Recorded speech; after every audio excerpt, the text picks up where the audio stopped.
जय मसीह की। एबीएस में आप सभी लोगों का स्वागत है। हे मेरे मन, यहोवा को धन्य कह और उसके किसी उपकार को न भूलना। वही तो तेरे सब अधर्मों को क्षमा करता और तेरे सब रोगों को चंगा करता है। भजन संहिता 102 का 2 और 3। इन वचनों के साथ आज का एबीएस शुरू करते हैं। चलिए मेरे प्रियो, बीते दिनों में हमने गिनती के 26वें अध्याय तक का अध्ययन किया। आज हम 27वें अध्याय से पढ़ेंगे। 27वें अध्याय को मेरे प्रियो यदि हम शुरू से लेकर आखिरी तक पढ़ें तो यहाँ हम मुख्यतः 3 बातों को देखते हैं। पहली बात, यूसुफ के वंशज की 5 लड़कियां मिलकर मूसा के पास जाती हैं और अपने हक के लिए खड़ी होती हैं और मूसा को कहती हैं कि उन्हें भी शेर का एक अंश मिलना चाहिए। चूंकि उस समय के रीति के अनुसार पुरुषों के लिए ही शेर का भाग दिया जाता था, तो चूंकि उनके पिता की मृत्यु हो चुकी है और उनका कोई भाई भी नहीं है, इसलिए ये लड़कियां कहती हैं कि हमें उन भागों में से एक भाग चाहिए। उनके ऐसा कहने के द्वारा परमेश्वर कहता है मूसा से कि हाँ, इन्होंने जो कहा वो सही है, इन्हें भी जो भाग बांटा जाता है, बंटवारा किया जाता है, उसमें बराबर का हिस्सा मिलना चाहिए। तो उनके इस निवेदन करने के द्वारा जो नियम है वो इस प्रकार से बन जाता है या दिया जाता है कि यदि कोई व्यक्ति मर जाए तो मरने के बाद उसकी संपत्ति उसके बेटों को दी जाए, यदि उसके बेटे ना हो तो उनकी बेटियों को दी जाए, यदि उनकी बेटियां ना हो तो उसके भाई को दी जाए, उनके यदि कोई भाई भी ना हो तो उसके चाचाओं को दी जाए, और यदि उसका कोई चाचा भी नहीं हो तो उसका कोई संबंधी, जो संबंधी निकटतम हो या निकटतम संबंधी को दे दिया जाए। तो इस प्रकार का एक नियम इस अध्याय में हम देखते हैं। और जो दूसरी बात हम यहाँ पे देखते हैं वो ये है, परमेश्वर मूसा से कहता है कि तू अब अपने लोगों में जा मिलेगा। अर्थात मूसा की मृत्यु के बारे में परमेश्वर यहाँ पे एक सूचना देता है। आइए एक वचन पढ़ लेते हैं। 27वां अध्याय का 12वां वचन।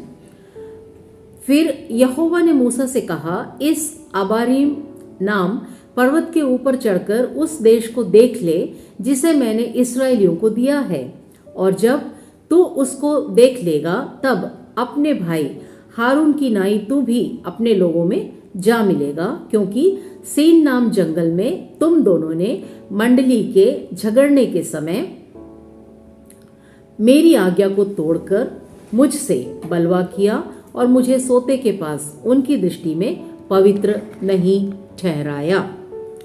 तो इन वचनों के पढ़ने के द्वारा हम समझ सकते हैं कि यहाँ पे परमेश्वर एक सूचना देता है कि अब मूसा मरने पर है, और उसका जो कारण है वो भी यहाँ पर परमेश्वर बहुत ही क्लियर तरीके से बताता है कि जब परमेश्वर ने मूसा से कहा कि वो उस पर्वत से जाकर बातचीत करे और वहां से पानी का सोता निकालकर इस्राएलियों को दे, तब शायद लोगों के बड़बड़ाने के कारण या उसके पूर्व अनुभव के कारण, क्योंकि उसने पत्थर पे मारकर पानी निकाला था, तो उसने शायद ऐसा सोचा हो, जो भी हो रीजन, मूसा उस पर्वत को मारता है, उस पहाड़ को मारता है और वहां से पानी निकलता है, मरीबा नाम सोता। तो उस अपराध के कारण परमेश्वर यहाँ कहता है कि तू प्रॉमिस लैंड में, अर्थात जो कनान देश है, वहां पे प्रवेश नहीं करने पाएगा। यह है दूसरी बात जो इस अध्याय में हम देखते हैं। और जो तीसरी बात है मेरे प्रियो वो ये है कि मूसा कहता है कि हे परमेश्वर, जैसे कि तूने कहा कि मेरी मृत्यु होने वाली है, तो एक ऐसे पुरुष को इन लोगों का नेता करके तू चुन या खड़ा कर मेरे स्थान पर, ताकि वो इन लोगों को उस प्रॉमिस लैंड में लीड कर सके, और मेरी जो ये इस्राएली जनता है, वो तेरी जो इस्राएली जनता है वो भटकी हुई भेड़ की नाई ना हो। तो इन 3 बातों को हम देखते हैं। पहला, 5 लड़कियों के द्वारा अपने हक के लिए लड़ना, दूसरा मूसा की मृत्यु की सूचना, और तीसरी बात मूसा के द्वारा एक नए लीडर के लिए परमेश्वर से प्रार्थना मांगना या निवेदन करना। और परमेश्वर उस समय कहता है कि तू यहोशू को अपने स्थान पर लीडर करके नियुक्त करना। तो 27वें अध्याय में हम इतनी बातों को देखते हैं। आइए अब 28वें अध्याय में चलते हैं। मेरे प्रियो, 28वें अध्याय को यदि हम शुरू से लेकर आखिरी तक पढ़ें तो यहाँ पर हम समझ सकते हैं कि परमेश्वर मूसा से कहता है कि वो इस्राएलियों से कहे कि जब वे उस प्रॉमिस लैंड में, जिसे कि देने का वायदा परमेश्वर ने किया, उस कनान देश में जब वो पहुंचे तो किन किन बलियों को किन किन समयों में करने की आवश्यकता है। जैसे कि हम जानते हैं 5 प्रकार के बलियों के बारे में हमने पढ़ा, पाप बलि, दोष बलि, मेल बलि, होम बलि और अन्न बलि। तो इन बलियों को कब कब किन अवसरों पर चढ़ाया जाए, इस बारे में परमेश्वर ने कहा। और जो विशेष बात यहाँ पे परमेश्वर ने बताया वो है सुखदायक सुगंध के बारे में। तो इन बलिदानों के बारे में हम 28वें अध्याय में पढ़ते हैं। अब आइए 29वें अध्याय की ओर चलते हैं। मेरे प्रियो, 29वां अध्याय हमें बताता है कि विशेष दिन में किस प्रकार से बलिदान चढ़ाया जाए, किस प्रकार से उनकी आराधनाएं हो, या क्या विशेष कार्य वो लोग विशेष दिनों में करें। विशेष करके 7वें महीने में 7वें दिन में इस प्रकार से विशेष दिनों में विशेष प्रकार की बलियों का चढ़ाया जाना या विशेष आराधना का किया जाना, इन तमाम बातों के बारे में 29वां अध्याय हमें बताता है। यदि हम 30वें अध्याय को देखें तो यहाँ पर हम मन्नत मानने के विषय में पढ़ते हैं। मेरे प्रियो, जैसा कि हम जानते हैं मन्नत मांगने का अर्थ हम किसी बात को परमेश्वर के सानिध्य में रखते हैं और कहते हैं कि हे परमेश्वर, यदि तू ऐसा मेरे लिए करे तो मैं तेरे लिए ऐसा करूंगा। परमेश्वर और मनुष्य के बीच में एक तरीके के वाचा का बांधा जाना, जिसे हम मन्नत कहते हैं। तो ये जो नियम है वो यहाँ पे 30वें अध्याय में दिया गया है कि यदि कोई पुरुष परमेश्वर से मन्नत मांगता है तो वह उसे जरूर पूरा करे। किसी भी रीति में कोई पुरुष मन्नत मांगकर उसे पूरा किए बिना ना रहे, और यदि वो पूरा ना कर सके तो बेहतर है कि वो परमेश्वर से मन्नत ना माने। और यहाँ पे जो एक विशेष बात हम देखते हैं वो ये है कि यदि कोई स्त्री परमेश्वर से मन्नत मानती है और उसके बाद यदि उसका पिता उसके विरोध में कह देता है कि ये मन्नत नहीं चाहिए, अर्थात इस मन्नत को ये लड़की ना माने, तो वो मन्नत जो है वो वहाँ पर कैंसल हो जाता है, अर्थात उसका जो अधर्म है उस लड़की पर नहीं आएगा। ठीक उसी प्रकार से यदि कोई स्त्री मन्नत मांगती है और वो शादीशुदा है और उसका पति उसका विरोध करता है कि नहीं, ये मन्नत ये लड़की या ये स्त्री या मेरी पत्नी पूरा नहीं करेगी, तब वो अपने अधर्म से मुक्त हो जाएगी। अर्थात पिता के द्वारा या पति के द्वारा एक स्त्री के माने गए मन्नत को यदि कैंसिल किया जाए तो वो कैंसिल हो जाएगा, परमेश्वर के सानिध्य से वो दूर हो जाएगा और उसका अधर्म उस स्त्री पर नहीं आएगा।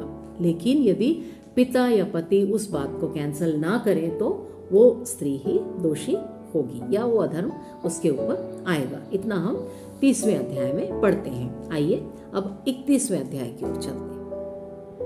31वें अध्याय को यदि हम शुरू से आखिरी तक पढ़ें तो हम समझ सकते हैं कि परमेश्वर मूसा से कहता है कि तू मिद्यानियों से पलटा ले या उनसे युद्ध करके उन्हें हरा, क्योंकि अब तू अपने लोगों में मिल जाने पर है, अर्थात तेरी मृत्यु नजदीक है, इसलिए उसके पहले, तेरे मरने के पहले तू मिद्यानियों को हरा दे या उनसे पलटा ले। और इस्राएल के 12 गोत्रों में से 1,000 पुरुषों को चुनकर अलग कर कि वो जाकर मिद्यानियों से लड़ें। तो इस प्रकार से मूसा परमेश्वर के कहे अनुसार 1,000 गोत्रों में से 1,000 पुरुषों को अलग करता है और इस प्रकार से 12,000 पुरुष मिद्यानियों के विरुद्ध लड़ने के लिए इस्राएलियों में से अलग किए जाते हैं। इन 12,000 पुरुषों के साथ मूसा ने एलियाजर के पुत्र पीनहास को भी भेजा युद्ध के लिए। मेरे प्रियो, उन दिनों में जब युद्ध किया जाता था तो ऐसा होता था कि वहां सिर्फ युद्ध करने वाले, हथियार लेकर लड़ने वाले लोग ही नहीं जाया करते थे, बल्कि उनके साथ एक ग्रुप जाया करता था जो कि परमेश्वर की आराधना किया करता था, परमेश्वर से प्रार्थना किया करता था, परमेश्वर के सामने तुरही फूकी जाती थी। अर्थात 2 तरीके से युद्ध किया जाता था। एक युद्ध है जो कि हथियार के साथ जो सैनिक है शत्रुओं के साथ लड़ते थे, और एक दूसरा ग्रुप है जो कि परमेश्वर के सानिध्य में बैठकर उस युद्ध के विजय के लिए प्रार्थना किया जाता है, किया करते हैं। मेरे प्रियो, आज भी हम देखते हैं कि जब कोई व्यक्ति या भविष्यवक्ता या कोई भी पास्टर जाकर प्रचार करता है तो उसके चर्च में वो इस बात को कहता है कि वो उस विषय को लेकर प्रार्थना करे। यदि हम सामान्य रीति में सोचें तो हम नहीं समझ पाते हैं कि किसी दूसरे जगह में कोई प्रचार करे और किसी दूसरे जगह में कोई प्रार्थना करे तो उसका क्या अर्थ हो सकता है। लेकिन मेरे प्रियो, आत्मिक रीति में इस बात को समझने की आवश्यकता है कि यदि कोई व्यक्ति कहीं पर परमेश्वर का वचन बांट रहा है और कहीं दूसरी जगह में कोई व्यक्ति परमेश्वर से, उसी परमेश्वर से उस मीटिंग के लिए प्रार्थना कर रहा है, तो परमेश्वर की आत्मा उस मीटिंग में आशीष देने में सक्षम है और उस व्यक्ति का जो प्रचार होगा वो बहुत ही ज़्यादा अभिषेक से भरा हुआ होगा। तो ठीक ऐसा ही हम देखते हैं इस युद्ध के समय में भी मिद्यानियों के साथ, जबकि परमेश्वर ने कहा मूसा को कि लोगों को भेज, तब वो 12,000 इसराइलियों को और उसके साथ एलियाजर के बेटे पिनहास को भी भेजता है। और इस प्रकार से वो लोग जाते हैं, युद्ध करते हैं और युद्ध करने के बाद वो लोग तमाम पुरुषों को तो नाश कर देते हैं, लेकिन जितनी स्त्रियां और जितने बच्चे वहाँ पे रहते हैं और जो धन संपत्ति वहाँ पे रहती है वो सब वो लोग वापस लेकर आते हैं। तो जब मूसा और बाकी पुरनिये उनसे मुलाकात करते हैं तो जब वो देखते हैं कि तमाम पुरुष को तो इन लोगों ने ख़त्म कर दिया लेकिन तमाम स्त्रियों को उन्होंने बंदी बनाकर लाया है, तब मूसा उनसे कहता है कि इन स्त्रियों को तुम जीवित मत रखो, क्योंकि यही स्त्रियां हैं जिन्होंने बिलाम नाम भविष्यवक्ता के बहकाए जाने के कारण इस्राएली पुरुषों के साथ व्याभिचार करके उन्हें मूर्ति पूजा करने के लिए मजबूर किया था। तो इन स्त्रियों को तुम जीवित ना छोड़ना। मेरे प्रियो, बीते अध्याय में हमने देखा कि जब राजा बालाक बिलाम को बुला के बोलता है, भविष्यवक्ता को बुला के बोलता है कि तू इस्राएलियों को श्रापित करे, तब वो जब श्राप देता है भविष्यवक्ता, तब भी परमेश्वर उसे श्राप देने की आज्ञा नहीं देता है। अभी तो उसके मुंह से श्राप के बदले अभिषेक या आशीष ही निकलती है, आशीर्वाद ही निकलता है। तब बालाक नाराज हो जाता है। तब बिलाम उसको एक सजेशन देता है कि मेरे द्वारा इनका श्राप दिया जाना मुश्किल है, इनको परमेश्वर श्राप देने नहीं दे रहा है, मुझे आशीष ही देना पड़ रहा है। तो उसके बदले तू एक काम कर सकता है कि परमेश्वर के द्वारा ये लोग दंड पाए, इसके लिए तू ऐसा कर कि मिद्यानी स्त्रियों के द्वारा ये व्याभिचार और मूर्ति पूजा में पड़े, और चूंकि परमेश्वर इन बातों से घृणा करता है तो वो स्वयं इसराइलियों को नाश कर देगा। तो इस भविष्यवक्ता के बताए जाने के द्वारा और बहकाए जाने के द्वारा ही इस्राएली पुरुषों ने इन मिद्यानी स्त्रियों के साथ व्याभिचार किया, मूर्ति पूजा की, और उसके बाद परमेश्वर का जब क्रोध भड़का तो कई इस्राएली लोग पुरुष नाश हो गए। तो इसी कारण से मूसा ने यहाँ पे कहा कि इन स्त्रियों को नाश करे। तो ऐसा किया जाता है कि जितनी स्त्रियों ने पुरुषों के साथ संबंध बनाया उन्हें नाश कर दिया जाता है, और जो कुंवारी लड़कियां रहती हैं जिन्होंने पुरुष के साथ संबंध नहीं बनाया उन्हें जीवित अपना बंदी बनाकर वो लोग रख लेते हैं। तो इतनी बातों को यहाँ पे हम देखते हैं, और यहाँ जो विशेष बात हम देखते हैं वो है बिलाम का मार डाला जाना। आइए एक वचन पढ़ लेते हैं, 31:8। और बोर के पुत्र बिलाम को भी उन्होंने तलवार से घात किया। तो बिलाम भविष्यवक्ता, उसकी मृत्यु भी इस अध्याय में हम पढ़ते हैं। तो 31वें अध्याय में हम इतनी बातों को देखते हैं। आइए अब 32वें अध्याय की ओर चलते हैं। मेरे प्रियो, 32वें अध्याय से 36वें अध्याय तक, गिनती के 32 से 36 तक जब हम पढ़ते हैं तो हम समझ सकते हैं वहाँ पर कि उनका जो कनान देश है वहाँ पे जमीन का बंटवारा किस प्रकार से हो, किस गोत्र को कितना स्थान दिया जाए, उनकी बाउंड्रीज, उनकी सीमाएं क्या हो, कहाँ से कहाँ तक का उनका स्थान रहे और कहाँ से उनका स्थान समाप्त हो जाए, और उन लोग कहाँ से अपनी यात्रा को शुरू किए, कहाँ कहाँ उन लोगों ने डेरे डाले और किन किन जगहों को उन्होंने जीता, और इन तमाम बातों को एक बार फिर से इन अध्यायों में हम पढ़ते हैं।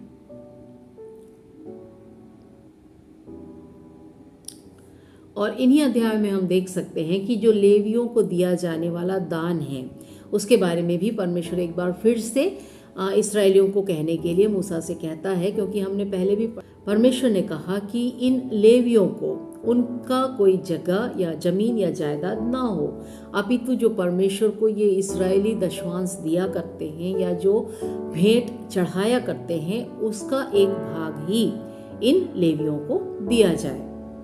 तो इस बात को भी हम इन अध्यायों में पढ़ते हैं। तो इस प्रकार से यदि हम 32 से 36 तक पढ़ें तो हम इतनी बातों को समझ सकते हैं। तो मेरे प्रियो, इस प्रकार से गिनती की हर एक किताब को पढ़ने के बाद हम जो समझते हैं वो ये है कि परमेश्वर लगातार ये चाहता है कि इस्राएली लोग परमेश्वर की आज्ञा का पालन करें और वो जिस प्रकार से अपने नियमों को या कल्पनाओं को इस्राएलियों को दिया था उसे वो पूरी करें। गिनती के पहले अध्याय से लेकर आखिरी तक जब हमने पढ़ा तो हमने जो खास बात यहाँ पे पढ़ा वो ये है कि 2 बार इस्राएलियों की गिनती की जाती है। पहली बार जबकि वो मिस्र से निकलकर आते हैं उस समय उनकी गिनती होती है, और दूसरी बार गिनती के पुस्तक में आखिरी भागों में हम देखते हैं जबकि उनकी दूसरी बार गिनती होती है, और ये गिनती उस समय होती है जबकि वो प्रॉमिस लैंड में जस्ट जाने ही वाले हैं। अर्थात परमेश्वर ने जो वायदा किया उस नगर में पहुंचने के ठीक पहले उनकी गिनती की जाती है। तो इस प्रकार से 2 बार गिनती का वर्णन यहाँ पे है, और शायद इसीलिए इस पुस्तक का नाम भी गिनती पढ़ा हो। और मेरे प्रियो, यहाँ पे जो समझने वाली बात है वो ये है कि पहली गिनती में जितने लोग थे उतने लोग दूसरी गिनती में नहीं पाए जाते हैं।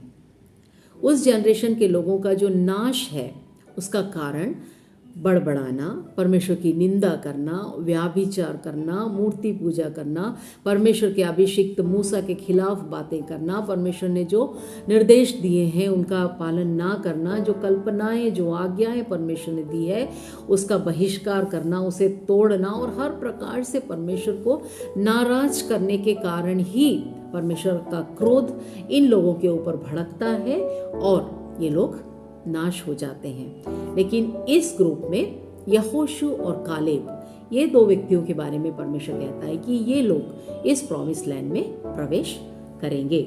यहाँ तक कि मूसा, जो कि परमेश्वर का बहुत ही ज़्यादा प्रिय, निर्गमन के शुरू से लेकर इस गिनती के आखिरी तक हमने जब देखा कि मूसा हर एक बातों में परमेश्वर की आज्ञाओं को मानते हुए, परमेश्वर के लोगों को लीड करते हुए, उनके बड़बड़ाने को सहते हुए, इन तमाम कार्यों को करते हुए आता है, लेकिन आखिरी में उसकी मृत्यु के बारे में भी परमेश्वर कहता है और उसके जो किए गए अपराध, जिसे कह सकते हैं कि परमेश्वर की आज्ञा का उल्लंघन ना करने के कारण परमेश्वर उसे प्रॉमिस लैंड में जाने से भी रोक देता है।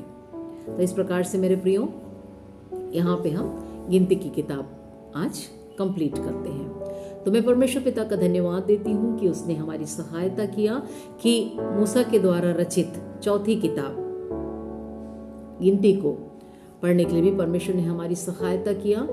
मैं आशा करती हूँ कि आपने भी मेरे साथ गिनती के एक पुस्तकों का अध्ययन किया और काफ़ी कुछ आप समझ चुके होंगे।